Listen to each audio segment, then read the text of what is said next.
అధ్యాపకుల నుంచి standard control and అది ఎందుకంటే కొన్ని స్టిమ్యులెంట్స్ ఉన్నాయి, కొన్ని డిప్రెషన్స్ ఉన్నాయి అండ్ హాలిసినేషన్స్ ఉన్నాయి చేసుకుంటా ఉంటారు. ఎవరైతే డ్రగ్స్ వాడుతో ఇంపైర్డ్ అయిపోతుంది. సో మన ముఖ్య ఉద్దేశం ఏంటంటే ప్రతి ఇయర్ మనము ఒక ర్యాలీ కండక్ట్ చేసి అవేర్నెస్ చేస్తాం.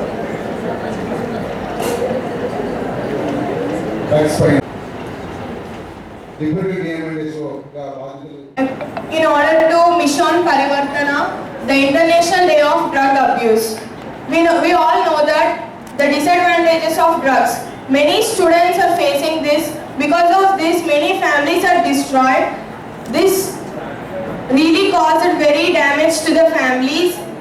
And we see nowadays in news, many students are addicted to the drugs. అలా విడుదలైంది కాబట్టి మేము మెడికల్ డిపార్ట్మెంట్లో ఇప్పుడు డ్రగ్స్ అని వాడకుండా మెడిసిన్ అనే పదం వాడుతున్నాం.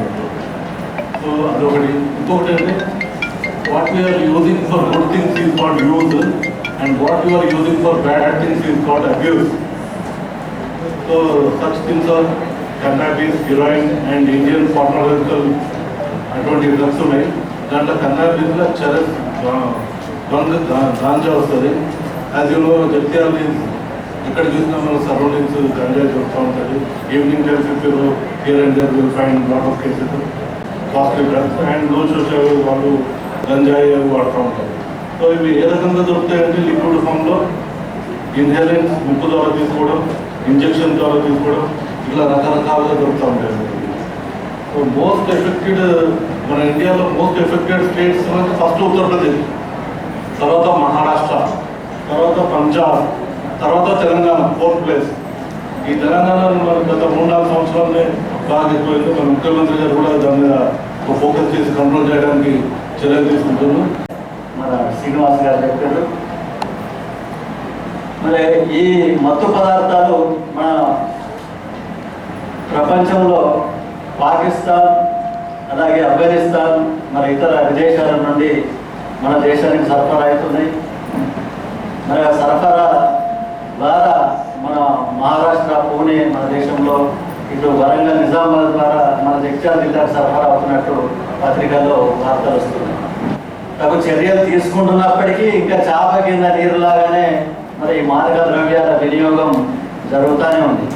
నల్లమందం, హెరాయిన్, కొకైన్, marijuana, ఎఫెడ్రిన్ ఇలా చెప్పుకుంటూ పోతే ఈ డ్రగ్స్ విషయం అసలు దాన్ని అంతు లేకుండా పోతుంది. ఒకసారి గంజాయి, నల్లమందు లాంటివి పట్టుకునేటప్పుడు వారికి ఇంకా కొత్త రకాల ఈ మాదక ద్రవ్యాలు పట్టుకున్నప్పుడు దానికి పేరేంటో తెలుసుకునే పరికరాలు మన దగ్గర లేక నిందితుల్ని అడిగి ఇదేం మందు, ఇదేమో డ్రగ్ అని నిందితుల్ని అడిగి తెలుసుకునే దుస్థితి మనది. అలాగే కేంద్ర ప్రభుత్వం కూడా NCB నార్కోటిక్ కంట్రోల్ బ్యూరో అనే ఒక సంస్థను స్థాపించి దానివల్ల కూడా అరికట్టవచ్చని వారు ఎంతో కృషి చేస్తే తెలుసుకుంటే ఏం తెలిసిందంటే మాకు సిబ్బంది లేరు, మేమేం చేయలేకపోతున్నాం.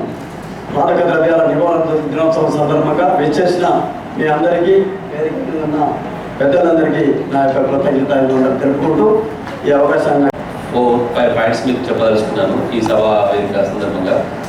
జస్ట్ పిల్లలందరూ కూడా జాగ్రత్తగా వినండి. ఎవరైతే మీ ఫ్రెండ్స్ హైపర్ యాక్టివ్గా కాలేజీలో కానీ స్కూల్లో కానీ డ్రగ్స్ తీసుకొని జస్ట్ వాడు అంటే పక్కన వాళ్ళకి నేర్పే విధంగా కొన్ని విషయాల్లో కొంచెం హైపర్ యాక్టివ్గా పనిచేస్తూ ఉంటాడు. హైపర్ యాక్టివ్గా ఉండి అసలు డ్రగ్స్ మెయిన్ సోర్స్ ఎక్కడ డిస్ట్రిబ్యూషన్ అవుతుందంటే ఎడ్యుకేషనల్ ఇన్స్టిట్యూట్స్లలో ఎక్కువగా డ్రగ్స్ అనేది అమ్మకం జరుగుతుంది. కాబట్టి జాగ్రత్తగా గమనించండి పిల్లలు. ఎవరైనా వేరే వాళ్ళు వచ్చి మన ఏరియాలో, మన ఇన్స్టిట్యూట్స్ ఏరియాలో డ్రగ్స్ కానీ చిన్న వేరే పర్సన్స్ వచ్చేసి మనకు అలవాటు చేస్తున్నారు అని మీకు అనిపిస్తే ఇమీడియట్గా మాకు ఇన్ఫర్మేషన్ ఇవ్వండి. అక్కడితో ఆగిపోతుంది, అతను క్యాచ్ చేస్తాం. కానీ మనకెందుకులే, మనం తీసుకోవట్లేదు కదా అని చెప్పేసి సైలెంట్గా ఉన్నారనుకో ఏదో ఒక రోజు మీ దాకా వస్తుంది అది కంపల్సరీ. కాబట్టి కంపల్సరీ ప్రతి ఒక్కరు ఈవెన్ సొసైటీలో ఇప్పుడు దోడ రామచంద్రన్ గారు అవుతుంది, అశోక్ గారు, మీ అందరికీ తెలియజేసేది ఏంటంటే జస్ట్ పోలీస్ తరఫున ఇన్ఫర్మేషన్ అనేది మీరు మాకు ఇస్తే మేము 100% ప్రివెంట్ చేస్తాం. అది మా బాధ్యత. అంతర్జాతీయ డ్రగ్ వ్యతిరేక దినోత్సవాన్ని మనం జరుపుకుంటున్నాము. సో దీని ప్రకారం చూసుకుంటే మా ఎక్సైజ్ శాఖ తరఫున ఇప్పుడు మనకి NDPS act, narcotic NDPS narcotic drug and psychotropic substances అని ఉంటాయండి. నార్కోటిక్ డ్రగ్ అంటేనేమో ఒక ప్లాంట్ నుంచి డ్రగ్ వస్తేనేమో అది నార్కోటిక్ డ్రగ్ అంటాము. సైకోట్రాపిక్ సబ్స్టాన్సెస్ అంటేనేమో అది సింథటిక్ డ్రగ్స్ అనమాట. అంటే ఆర్టిఫిషియల్ గా తయారు చేసేసి సింథటిక్ డ్రగ్స్. దొరికేది మాత్రం నార్కోటిక్ డ్రగ్స్. అంటే నార్కోటిక్ డ్రగ్స్ అంటే ఒక ప్లాంట్ నుంచి వచ్చేది. అంటే గంజాయి కానీ, ఓపియం పాపీ కానీ, కొకైన్ కానీ ఇవి ఒక ప్లాంట్ నుంచి వస్తుంది. సో ఇందులో మనకి విరివిరిగా కొంచెం తక్కువగా దొరికేది మాత్రం గంజాయి. దీన్ని మనం కన్నాబీస్ సెటైవా అనే ఈ సైంటిఫిక్ నేమ్తో పిలుస్తాం. ఇది ఎక్కువగా ఏఓపి అంటే ఆంధ్ర ఒరిస్సా బోర్డర్లో వీటిని ఎక్కువగా పండిస్తారు.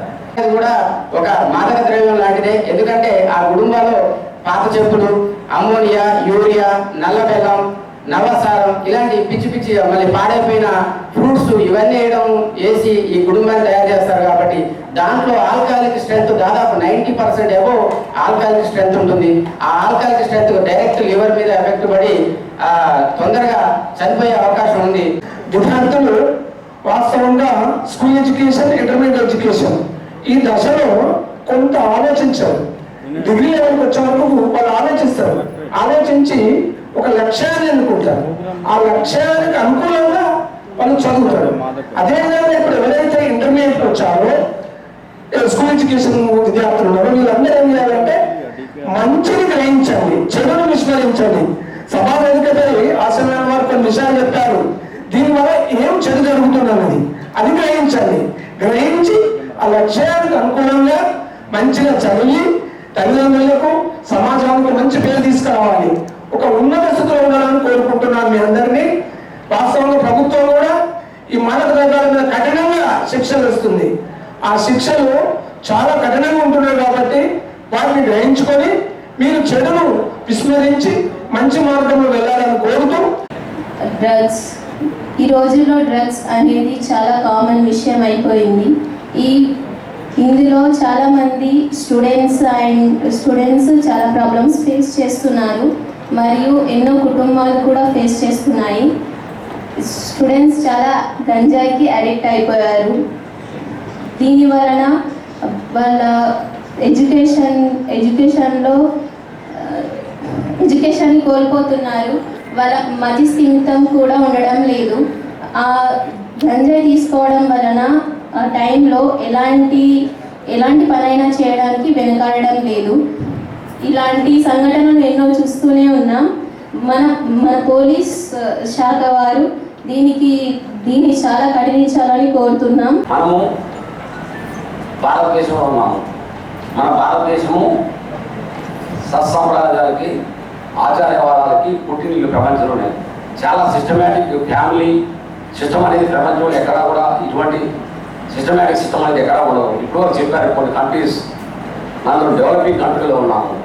ఇప్పుడు డ్రగ్స్ అనేది అదొక ప్యాషన్ లాగా, అంటే మెయిన్గా విద్యార్థి లోకానికి, young generation, college students, intermediate నుంచి పోస్ట్ గ్రాడ్యుయేషన్ వరకు, after 10th class, maybe high స్కూల్స్లో కూడా పేరెంట్స్ వాళ్ళ పిల్లలు మంచి భవిష్యత్తు, మంచి పొజిషన్లో సెటిల్ కావాలి, ఒక ఆఫీసర్ అవ్వాలి, ఒక డాక్టర్ కావాలి, ఒక ఇంజనీర్ కావాలి, సొసైటీలో హైయర్ పొజిషన్కి పోవాలని చాలామంది పేరెంట్స్, ఎవరైనా ఏ పేరెంట్స్ అయినా ఆశించి మనల్ని చదివిస్తూ ఉంటారు పిల్లల్ని. మరి దానికి ఎగ్నెస్ట్గా ఇటువంటి కాస్ట్లీ, ఇవన్నీ కూడా డ్రగ్స్ అనేవి కాస్ట్లీ ఐటమ్స్. యాక్చువల్గా ఇవి లో ప్రైస్లో ఒక ఛాయ్ తాగితే 5 రూపీస్ అయిపోయినట్టు అయ్యేది కాదండి, చాలా కాస్ట్లీ అయ్యాయి. మరి పేరెంట్స్ ఇస్తున్నటువంటి మనీ, పాకెట్ మనీ కావచ్చు, ఇంకోటి కావచ్చు, దాన్ని దేనికోసం వాడాలి? మన ఎడ్యుకేషన్ డెవలప్మెంట్ కోసం బుక్స్ కొనుక్కోవడము, ఇంకోటి కోచింగు, ఇంకొకటి తీసుకొని మనం personality development, not only education, personality డెవలప్మెంట్కి వాడుకోవాల్సినటువంటి మనం సొసైటీలో మనందరం కూడా మన భవిష్యత్తు, మన ఫ్యామిలీ భవిష్యత్తు, మన గ్రామ భవిష్యత్తు, మన మండలం భవిష్యత్తు, మన జిల్లా భవిష్యత్తు, మన రాష్ట్ర భవిష్యత్తు, మన భారతదేశ భవిష్యత్తు, అంటే ఫైనల్గా జనరేషన్ అనేది రాబోయే తరానికి మంచి healthy generation, happy generation, society develop కావాలి, ఫ్యామిలీస్ కావాలంటే దానిలో భాగంగా మనం ఈ రోజున ఒక మిషన్ పరివర్తన అనే దానిలో మార్నింగ్ ఒక ర్యాలీ చేసుకున్నాము.